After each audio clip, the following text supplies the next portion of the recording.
continue to do that on all fronts, with the general public, with our hospitality and tourism industry, as calls every day, with the business community, with our faith leaders.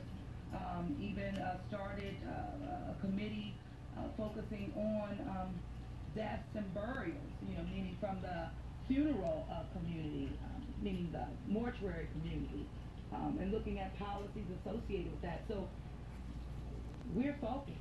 And I'm telling you, it's what we get from that ground that keeps us not only focused, but on what's priority. Madam Mayor, can you say anything about how the city is working to care for its homeless population and whether there is a plan in place to move that population not just to Bayou Signet, but potentially to hotels and motels in the region? Well, I mean, I'm the one actually who started to, meaning the city of New Orleans, as we're focusing on our most vulnerable, our homeless population is just that. And as we saw, not only with the businesses being operating at minimal capacity, and listening to my director of the mosquito and rodent control, who saw that as a result of some of the closures and the bars and the like, that it has been driving our rodent trade. And so with that, we have focused even more so on our street homeless, and not overlooking our homeless that are in our shelters, but there's a sense of wraparound services that are there that are not so much accessible on the ground, meaning our street homeless, as I've talked about and reported on.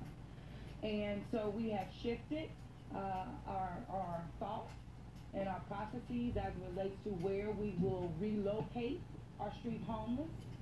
We do expect that to come to fruition before the end of this week, meaning moving our people. And so those plans are in the works. We've been working very aggressively over the past several days, and I want it to be a very seamless operation. I have pushed back on various options that was whether it was moving our population multiple times. I don't want to do that. I want to be able to move our people once and therefore provide adequate resources that they will need to meet the needs of that vulnerable population. So whether that is, of course, the wraparound services, mental health, case management, on the ground, making sure that they have the resources that's needed to fully operate and in a long-term capacity, and using this time to continue to stay focused on what we were doing prior to the pandemic, is focusing on our street homeless, but in an area that will be more permanent. So kind of using this time to not take our eye off the ball for the long term, but this is going to be a short-term solution while we move through and get through this pandemic. And